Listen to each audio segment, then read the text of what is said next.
तो आज हम लोग करने वाले क्लास 10 का चैप्टर 1 ज्योग्राफी का हम लोग करने वाले हैं ये सजेशन। तो मेरा सजेशन क्या रहेगा एग्ज़ाम को लेकर के देखो ये तुम लोग का एग्ज़ाम में ये जो चैप्टर है इसमें बहुत ज़्यादा मार्क्स आता है। तो सजेशन है मेरे पास, सजेशन से देख के हम बता रहे हैं कितना मार्क्स का आता है। तो देखो इस सजेशन में से आप लोग को दिखा रहे हैं। पहला देखो शॉर्ट क्वेश्चन बहुत ज़्यादा आता है। शॉर्ट क्वेश्चन तो आ जाएगा आपका 6 मार्क्स का, तो पहले आ जाएगा। फोकस का नहीं ले रहा है, छोड़ो, फोकस नहीं ले रहा है, नहीं ले रहा तो नहीं रहा, बता दे रहा मुंह से, समझ जाओ।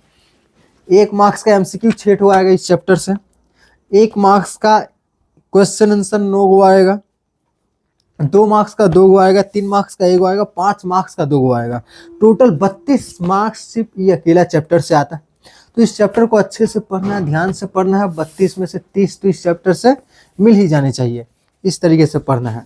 तो इस चैप्टर से बहुत ज़्यादा इम्पोर्टेंट जो क्वेश्चन आंसर है वो सभी क्वेश्चन आंसर यहाँ पर है। ठीक है, इसको पढ़ लेने से हम लोग का बहुत ही अच्छा मार्क्स इस चैप्टर से आ सकता है। ठीक है, तो ऐसा कहने से मैं बचता हूँ कि यही सब आ जाएगा, इसमें से आएगा।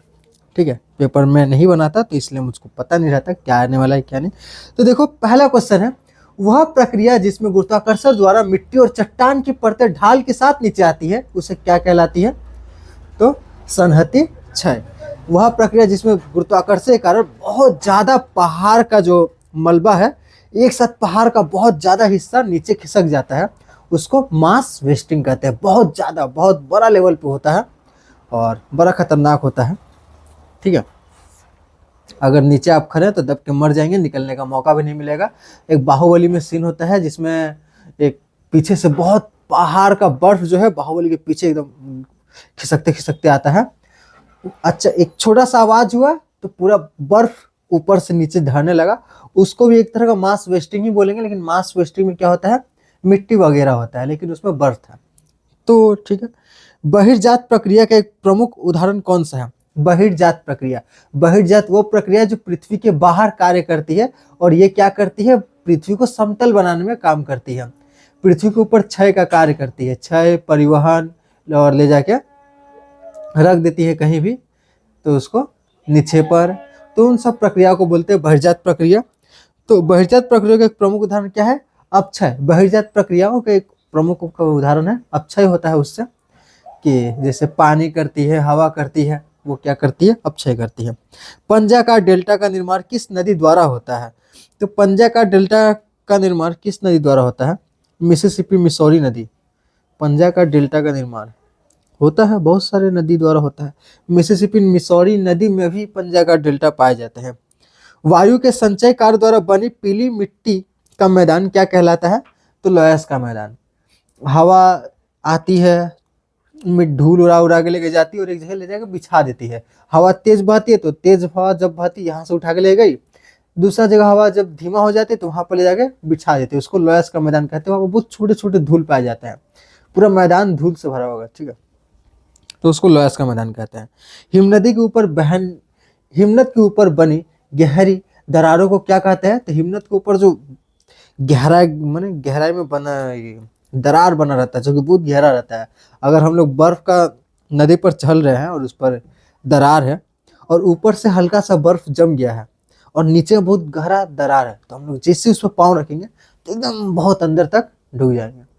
और उसके बाद ढुकने के बाद स्वाहा, कोई निकालने वाला नहीं है, कौन निकालेगा उतना गड्ढा से। उसके बाद निकल भी नहीं सकती, एक तो दोनों तरफ बर्फ है, ठंडा से बस मर जाएंगे, शरीर भी नहीं सड़ेगा, उधर ठंडा है, बर्फ है, बड़ा खतरनाक जगह होता है ये सब। तो उन सबको क्या बोलते हैं? हिम दरार कहते हैं, क्रोवासिस कहते हैं अंग्रेजी में। ठीक है, मरुस्थल में कोमल चट्टानों के कटने के बाद बची कठोर चट्टान की पृथक पहाड़ी कहलाती है इनसेल्बर। मरुस्थल में कोमल चट्टान जब टूट जाता है और बाद में क्या बचता है, सिर्फ कठोर चट्टान बचता है, तो वहां पर जो चट्टान बचा है, कठोर चट्टान, उसको इनसेल्बर, द्वीपावघिरी, ये सब कहलाता है। शुष्क क्षेत्रों में नदी द्वारा बनाए गए गहरे महाखड्ड को क्या कहते हैं? तो शुष्क क्षेत्र, जहां पर की मिट्टी बहुत ज्यादा क्या है, एकजुट रहता नहीं है। जैसे रेगिस्तान का मिट्टी, रेगिस्तान का मिट्टी में जब पानी जाएगा ना तो बहुत ज्यादा गड्ढा करते करते जाएगा, इतना गहरा गड्ढा कर देगा, तो उसको हम लोग क्या बोलेंगे, उसको हम लोग बोलते हैं कैनियन। और कैनियन जब बहुत ज्यादा गहरा हो जाएगा तो उसको बोलेंगे ग्रेट कैनियन। ठीक है, ग्रेट कैनियन। तो कैनियन क्या होता है, तो बहुत ज्यादा नदी जब गहरा कर दिया होता है उसी को क्या बोलते हैं, कैनियन। कहाँ करता है, तो शुष्क क्षेत्रों में करता है, जहाँ की मिट्टी एक साथ, जैसे यहाँ की मिट्टी हम लोग जहाँ रहते हैं वहाँ की मिट्टी शुष्क नहीं है, अच्छी खासी मिट्टी है। लवण युक्त चट्टानों पर नदी का मुख्य अपर्दन कार्य कौन सा है, तो लवण युक्त चट्टानों पर वो उसका क्या है, द्रवण क्षय। जहाँ लवण युक्त चट्टान क्या हो गया, जिस चट्टान में नमक पाया जाता है, तो जब भी पानी उस चट्टान में आता है ना तो नमक तो पानी के साथ घुल जाता है, और पानी में घुलने के बाद नमक बह जाता है, और चट्टान को क्या करता है, कमजोर कर देता है। चट्टान में नमक था, नमक निकल गया, चट्टान कमजोर हो जाता है, चट्टान में खाली खाली जगह हो जाता है। ठीक है, और वहाँ उसके बाद नील नदी का डेल्टा किस प्रकार का है, तो धनुषाकार या चापाकार है। ठीक है, नील नदी का जो डेल्टा है वो कैसा आकृति का है, धनुषाकार डेल्टा है। भूमि की ऊंचाई कम होने की प्रक्रिया को क्या कहते हैं, भूमि की ऊंचाई जब कम होती है तो उसको निम्नीकरण कहते हैं। क्या बोलते हैं, निम्नीकरण। ठीक है, तो हवा पानी वो सब क्या करता है, निम्नीकरण करते हैं। रिक्त स्थान को सही गलत ये सब भी आता है। तो देखो, जलप्रपात के आधार पर बने गहरे खड्डे को क्या कहते हैं, जलकुंड। जलप्रपात के आधार पर बने गहरे, तो पानी जब गिर रहा है और यहाँ पर जब पानी गिरता है झरना में, तो यहाँ पर बहुत गहरा गड्ढा हो जाता है जहाँ पर पानी गिर रहा है, तो उस स्थान को क्या कहते हैं, जलकुंड। ठीक है, कीप के आधार की चौड़ी नदी के मुहाने को क्या कहा जाता है, एस्चुअरी। कीप का आधार, एस्चुअरी क्या है, एस्चुअरी जब बहुत बड़ा हिस्सा, नदी का बहुत बड़ा हिस्सा जाके सीधे समुद्र से मिल रहा है और बीच में कोई आइलैंड डेल्टा वेल्टा नहीं बन रहा है, तो उस जगह को बोलते हैं एस्चुअरी, जहां पर नदी, चौड़ी नदी जाके मिल रही है नदी से, ये समुद्र से, बीच में डेल्टा वेल्टा कुछ नहीं है। ठीक है, सत्य असत्य, हिमनद जलोढ़ द्वारा मिट्टी निर्मित लंबे संकरे कटक को एस्कर कहते हैं। तो सही बात, हिमनद जलोढ़ द्वारा निर्मित लंबे संकरे कटक को एस्कर कहते हैं। एस्कर क्या होता है, तो हिमनद जो जलोढ़ होती है, एक इस तरफ से जा रही है और एक इस तरफ से जा रही है, तो बीच में एक चाकू जैसा, कंघी जैसा एक बीच में उभार आ जाता है, उसको क्या बोलते हैं, एस्कर कहते हैं। सहारा मरुस्थल में बालू के समुद्र को क्या कहते हैं, अर्घ कहते हैं। तो बालू का समुद्र सहारा रेगिस्तान में बह रहा है, तो उसको क्या बोलेंगे, अर्घ बोलते हैं। ठीक है, इसके बाद का क्वेश्चन देखते हैं, नदी विसर्ग का नाम टर्की की मियंडा नदी के नाम पर पड़ा हुआ है। नदी विसर्ग का नाम टर्की के मियंडा नदी पर पड़ा हुआ है। जल ग्रहण बेसिन का निर्माण नदी के उद्गम क्षेत्र पर होता है। तो क्या है, सत्य, जल ग्रहण बेसिन का निर्माण नदी के उद्गम क्षेत्र पर होता है। तो बेसिन क्या है, जल ग्रहण बेसिन, तो जहां पर यहां से नदी निकला, यहां से नदी निकला, आके यहाँ पे एक जगह आके मिल गया, जहां पे नदी सारा मिल रहा है उसको क्या बोलते हैं, नदी बेसिन। तो ये कहाँ होता है, जहां पर नदी निकलता है वहीं पे होता है, पहाड़ों पर ही बेसिन बनता है। एक इधर से नदी निकला, एक इधर से छोटा, मतलब जब नदी निकलता है बहुत कम कम पानी आके मिलता है एक जगह पे, और वहां से साथ में चलना स्टार्ट करता है। दो नदी घाटियों के बीच की उच्च भूमि जो जल को अलग करती है उसको क्या कहते हैं, विभाजिका। एक इधर से पानी जा रहा है, एक इधर से पानी जा रहा है, लेकिन बीच में ऊंचा सा जमीन है, उसको क्या बोलते हैं, विभाजिका। ठीक है, वाटर डिवाइड। अपक्षय और अपर्दन की संयुक्त प्रक्रिया को क्या कहते हैं, तो उसको बोलते हैं अनच्छादन। अपक्षय और अपर्दन एक ही साथ हो रहा है तो उसको क्या बोलेंगे, अनच्छादन। मरुस्थल में वायु द्वारा बालू उड़ा कर ले जाने की प्रक्रिया को क्या कहती है, डिफ्लेशन, अपसारण। मरुस्थल में वायु द्वारा बालू को उड़ा कर जो लेके जाते हैं उसको क्या बोलते हैं, अपसारण। ठीक है, सत्य असत्य बताओ, लटकती घाटियां नदी के कटाव से बनती है, तो गलत। ये क्या बनती है, नदी से तो बनती नहीं, ये हिमनद से बनती है लटकती हुई घाटी। तो पहाड़ की दीवार और हिमनद के बीच की संकीर्ण और गहरी खाई क्या है, बर्गसुन। ठीक है, पहाड़ की दीवार और हिमनद के बीच की संकरी और गहरी खाई क्या है, बर्गसुन। नदी की वह कौन सी प्रक्रिया है जिसमें रेत और पत्थर की तली को घिसते हैं, अपघर्षण। नदी और वह कौन सी प्रक्रिया है जिसमें रेत और पत्थर की तली को घिसते हैं, अपघर्षण। तो होता क्या अपघर्षण में, पत्थर तुर के लेके जा रहा था, नदी में पत्थर जा रहा है पत्थर तुर के। और वो पत्थर क्या करता है, यहाँ पे जमीन है, वो पत्थर इसको तोड़ता है, इस पे लड़ा, फिर इस पे लड़ा, इस पे लड़ा, तो नीचे को जमीन है, जमीन को भी वो जो पत्थर है नीचे के पत्थर को भी तोड़ते तोड़ते लेके जाता है कि हम अकेले जाएंगे, ये लोग को भी लेके जाता है तोड़ तोड़ के। मरुस्थल में पाई जाने वाली अस्थायी झीलों को क्या कहते हैं? तो मरुस्थल में पाई जाने वाली अस्थायी झील को क्या कहते हैं? प्लाया। अस्थायी झील नहीं, अस्थायी झील, कि अभी बारिश का सीजन है तो थोड़ा छोटा सा झील बन गया, फिर बारिश का सीजन है ना, सब गायब हो जाएगा पानी वानी। विश्व की सबसे बड़ी घाटी हिमनद कौन सी है? तो विश्व की सबसे बड़ी घाटी हिमनद हबर्ड। नदी विसर्प के किस किनारे पर अपर्दन सबसे अधिक होता है? तो बाहरी किनारे पर। नदी विसर्प, जब नदी घूमता है तो जहां से घूम रहा है वहीं पर क्या होता है? अपर्दन होता है। एक बाहर का किनारा, एक अंदर का किनारा। तो यहाँ से मान लो नदी जा रहा है और इधर घूम गया, तो ऐसे जब घूम रहा है तो जब नदी आगे जा रहा है तो वहां पे आके टक्कर मारेगा, तो वो हो गया बाहरी, ये हो गया भीतरी, तो उस जगह पर क्या होगा? अपर्दन ज्यादा होगा। ठीक है। पवन की दिशा के समानांतर बने बालू का स्तूप को क्या कहते हैं? सिफ। क्या कहते हैं? सिफ। मरुस्थलीय क्षेत्रों में पाई जाने वाली शुष्क नदी घाटी को क्या कहते हैं? वाडी। मरुस्थल में पाई जाने वाली शुष्क नदी घाटी को क्या कहते हैं? वाडी। ठीक है। वह काल्पनिक रेखा जिसके ऊपर बर्फ कभी नहीं पिघलती उसको हिम रेखा कहते हैं। ऐसा रेखा जहां पर बर्फ कभी नहीं पिघलती। पर्वत की तलहटी में नदी द्वारा जमा किए गए त्रिकोणीय निक्षेप को क्या कहते हैं? जलोढ़ शंकु। पर्वत की तलहटी में नदी द्वारा जमा किए गए त्रिकोणीय निक्षेप को कहते हैं जलोढ़ शंकु। अर्धचंद्राकार बालू के टीलों को किस नाम से जाना जाता है? बरखान। अर्धचंद्राकार बालू के टीले को, बालू का टीला एक अर्धचंद्राकार जैसा आकृति का होता है, उसको बरखान कहते हैं। ठीक है। तो 1 मार्क्स का प्रश्न उतना ही था। ठीक है।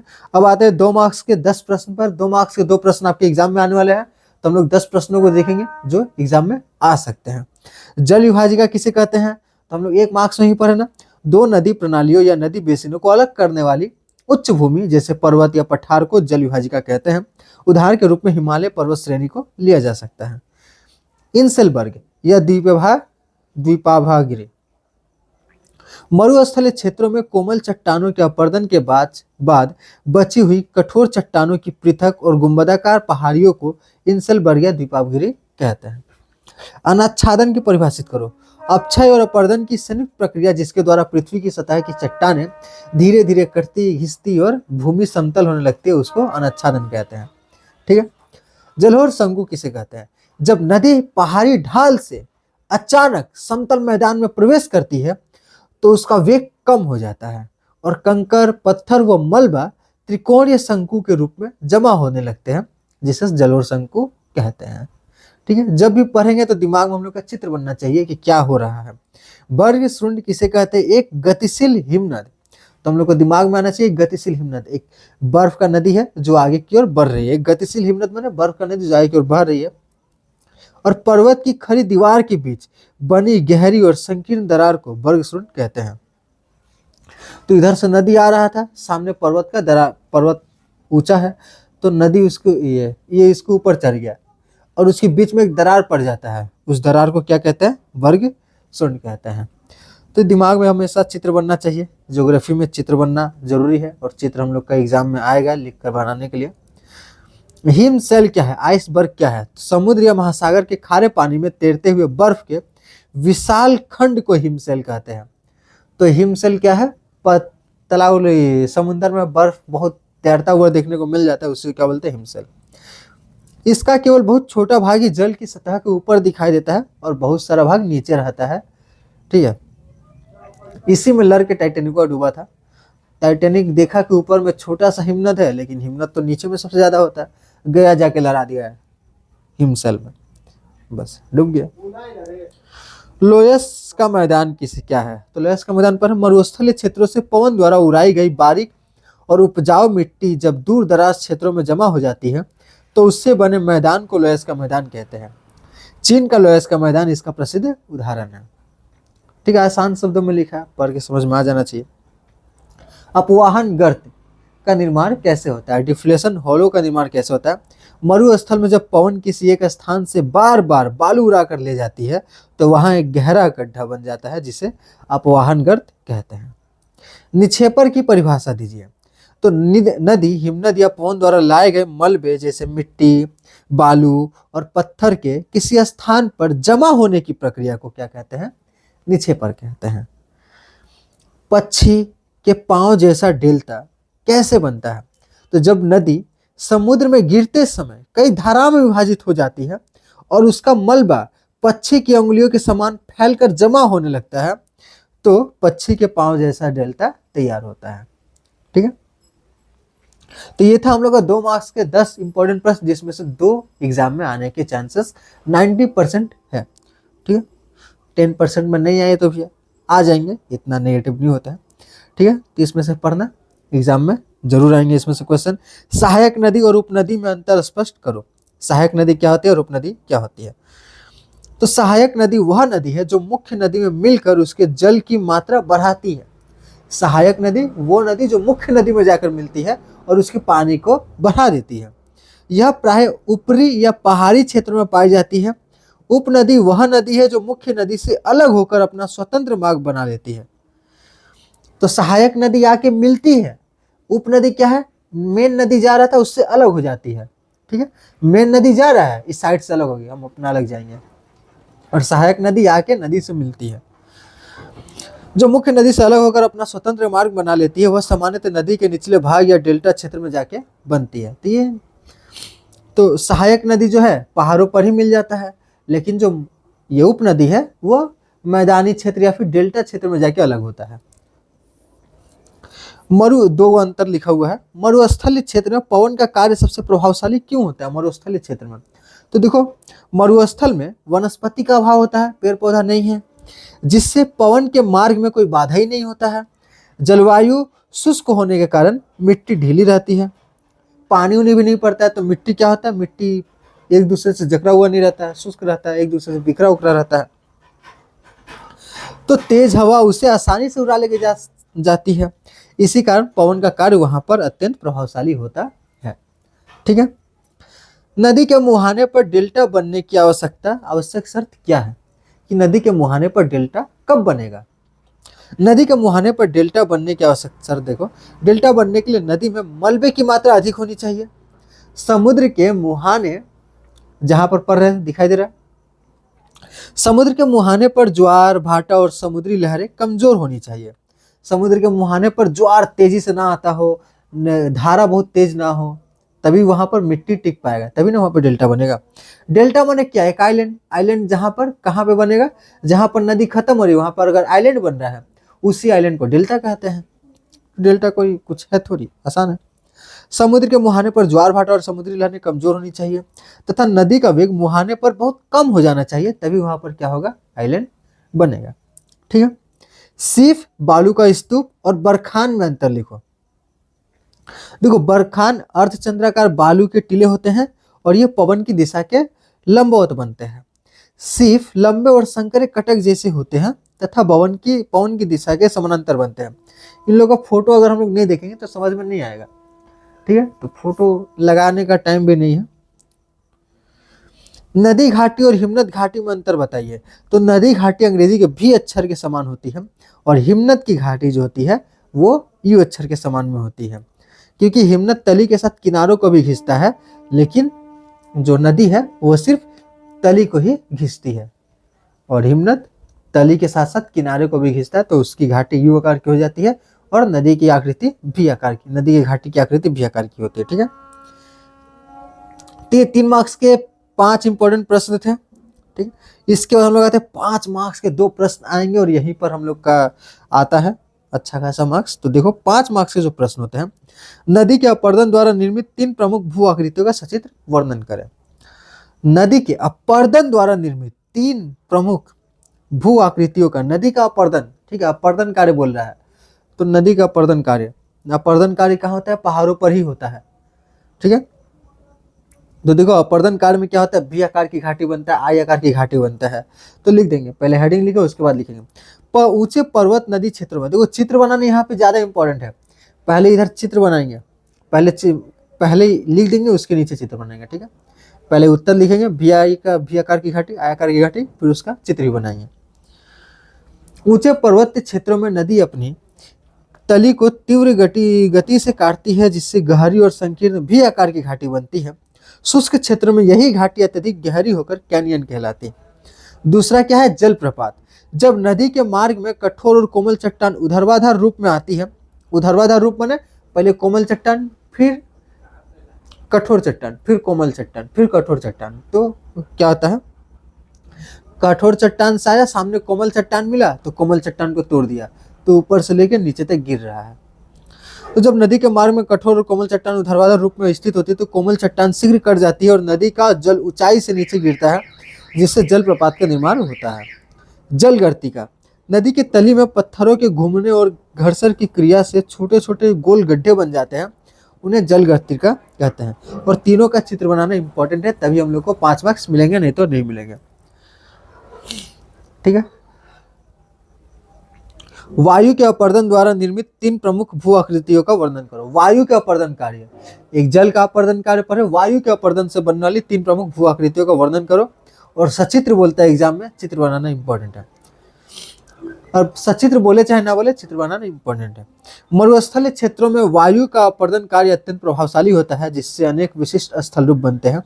मशरूम रॉक, तो ये बहुत ही अच्छा सबसे फेमस एग्जाम्पल है। जब पवन किसी खड़ी चट्टान के निचले भाग को ऊपरी भाग की तुलना में अधिक काटती है तो वह चट्टान छाते या मशरूम के समान दिखाई देने लगती है। इंसेलबर्ग, मरुस्थलीय मैदानों में कोमल चट्टानों के कटाव के बाद बची हुई कठोर चट्टानों की पृथक और गुंबदाकार पहाड़ियों को इंसेलबर्ग कहते हैं। जैसे पहाड़ ऐसे था और चट्टान का हवा का किया, तो हवा चट्टान को तोड़ते तोड़ते तोड़ते इसे गुंबद का बना दिया, तो उसको क्या बोलते हैं, अलग ही है थोड़ा, उसको इंसेलबर्ग कहते हैं। यार्डंग, जब कोमल और कठोर चट्टानों की परतें लंबवत स्थित होती है तब पवन कोमल चट्टानों को काटकर गहरी नालियां बनाती, तो नाली की तरह हो जाता है। इधर कठोर चट्टान, फिर कोमल चट्टान को हटा दिया, फिर इधर कठोर चट्टान है, फिर इधर कोमल चट्टान को हटा दिया, इसे लाइन से बन जाता है, कठोर चट्टान कठोर चट्टान कठोर चट्टान, बीच में इसे गड्ढा रहता है, ठीक है। नहीं समझ में आया तो यार्डंग मारना, गूगल में आ जाएगा, फोटो आ जाएगा यार्डंग का। हिमनद क्या है समझ में नहीं आ रहा, फोटो मारना गूगल, हिमनद का फोटो आ जाएगा। कोई भी आकार की घाटी, भी आकार, यू आकार, हिमशैल, कुछ भी करेंगे गूगल में फोटो आ जाएगा। अगर फोटो देख के पढ़ेंगे तो हम लोग को ठीक से समझ में आएगा। बस दिक्कत यह है कि जाते हैं गूगल में फोटो देखने के लिए, लेकिन उसके बाद इंस्टाग्राम बुला लेता है, इधर आओ इधर आओ, तो ये दिक्कत हो जाता है। हिमनदी के अपर्दन द्वारा निर्मित 3 भू आकृतियों का सचित्र वर्णन करें। हिमनद के अपर्दन द्वारा, हिमनद अपने अपर्दन कार्य द्वारा विशिष्ट पर्वतीय स्थल रूपों का निर्माण करती है। सर्क, तो हिमनद का भी क्या पूछ रहा है, अपर्दन द्वारा कौन कौन से आकृति का निर्माण होता है। पर्वत की ढलान पर हिमनद के कटाव से बनी आराम कुर्सी के समान आकृति को क्या कहते हैं, सर्क कहते हैं। तो पहाड़ ऐसे रहता है, हिमनद क्या करता है, इसे करके काटता है पहाड़ को, इसे करके, तो लगता है कि कुर्सी आराम से बैठा हुआ, आकृति को सर्क कहते हैं। एरिट, जब 2 सर्क एक दूसरे के विपरीत दिशा में बनते, एक सर्क इधर है, एक हिमनद इधर है, एक हिमनद इधर है, तो बीच में एक नुकीला चीज बन जाता है, उसे क्या बोलते हैं, एरिट। तो दीवार नुकीली आरी जैसी चोटियों बदल जाती है, जिसे एरिट कहते हैं। लटकती घाटी, जब एक छोटी सहायक हिमनदी घाटी बड़ी मुख्य हिमनदी घाटी मिलती है तो वह मुख्य नदी के ऊपर लटकती हुई प्रतीत होती है। एक मुख्य हिमनद जा रहा था, इधर से सहायक हिमनद आया और इधर से कुदुक गया, तो बर्फ तो अचानक से इधर पानी की तरह तो झरना जैसा नहीं गिरेगा, तो बर्फ कैसे गिरता है, थोड़ा सा घिरा, टूटा, बिछड़ गया। अब देखो यहाँ से ऐसे बर्फ लटकता हुआ लगता है, यहाँ से मान लो जा रहा है तो बर्फ ऐसे आता है, फिर इतना टूट के गिर गया, फिर वहीं से आता है, तो लगता है कि लटक रहा है, इधर से बर्फ क्या हो रहा है, लटक रहा है, इसीलिए इसका नाम क्या हो गया, लटकती हुई घाटी।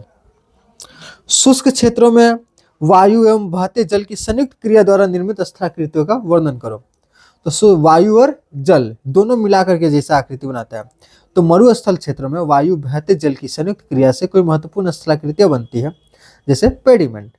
मरुस्थलीय पहाड़ों की तलहटी में कटाव के कारण बनी हल्की ढाल वाली चट्टानी सतह को पेडिमेंट कहते हैं।